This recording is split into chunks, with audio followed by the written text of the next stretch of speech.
mag-fast. Saka bahala po ang Santa Cruz. Ang Diyos ay totoo, ang mahal na ina ay totoo. Hanggat ako'y nabubuhay, hindi ko siya ititigil. Kasi napakalaking bagay sa akin yan.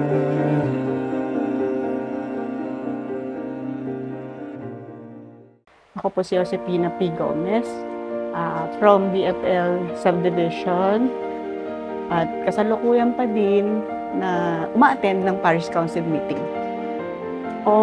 Siguro nagsimula yung aking debosyon nang iakyat ang luklok sa bahay. Kasi bagong lipat po ako galing ng Cavite City and nakilala ko po sila Nanay Gupio, Mami Rose Gupio, Nanay Puring, Nanay Deli, silang Nanay Deli. Sila po yung nag-akyat ng luklok sa bahay. And from then on, na inaakyat po every summer, inaakyat po siya sa bahay. Sa tuwing ibababa siya, yung pamamaalam na binabanggit nung sa bahay na pinagdadalhan sa bahay namin, hindi ko po yung mapigilan na mapaiyak o lumuha.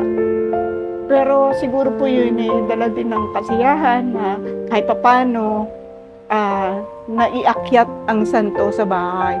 From then, nagsimula na po akong umattend ng novena kasi hinihikayat din po ako nilang nanay. Pero maganda rin po iyon dahil natutunan ko, simula nung nag-attend din po ako ng novena, nag-attend ng mga masses sa IFI. Doon ko po nakita yung magandang samahan at ganun din po nang ako ay nagno-novena. Nakita ko na kumikislap ang dibdib ng Nanay Paz. Sa tuwing siyam na araw, on the 6th day, sinabi ko na po yung kay Nanay Puring. Sabi ko, Nanay Puring, meron pa siyang brooch. Sabi niya, wala. Lumapit ka. Wala. Pero kumikis na po talaga. So sabi niya sa akin, anak, siguro hiningang kaya ng magpadamit. So malapit na po din yata yung kapistahan noon. Kaya po, nagbigay ako ng daan para magpadamit. Ang sabi naman po ni Bobby Artus na pinuntahan ko noon, ang sabi niya na yung nanay ang damit, hindi lahat na nagpapadamit na isusuot ni Nanay Paz. There are times na pag ayaw niya sa'yo, hindi maisusuot ang damit. So far naman po yung naipagkaloob natin ay napasuot. And then, sa nangyari naman po experiences sa aming chapel since yung pong pagkakabit ko noon ng kwadro ng Station of the Cross, nakatungtong po ako sa ladder. Hawak ko po yung isang kwadro, pagpapalitin po kasi nagkamali yung 9 and 10. So hawak ko po yung 10. Habang hawak ko po, bumuka po yung ladder. Kung tutusin po, talagang mahuhulog ako at papalo ang ulo ko sa simento. Pero ang nangyari po, parang slow motion lahat, na dahan-dahan lang pong bumuka yung ladder. Siguro po, inalalayan. Ayun yung naisip ko, na inalalayan ako ng Nanay Paz at Poon Santa Cruz kasi po sila ang nandoon sa ating chapel. Kaya malaking bagay po yun sa akin. At ganun din po, sa tuwing magno-novena, nung last na novena, sa Nanay Paz, sa huling yugto po nung ating panalangin or huling pamamaalam, ay hindi ko rin po talaga napigilan ang pagluha. Lagi pong ganoon. Siguro po napupuspos ng Holy Spirit or yung guidance niya po, dala-dala na siya nagpapatindi ng debosyon kung sa kanilang dalawa. Masasabi ko sa mga anak ko, kahit papano, naging maayos.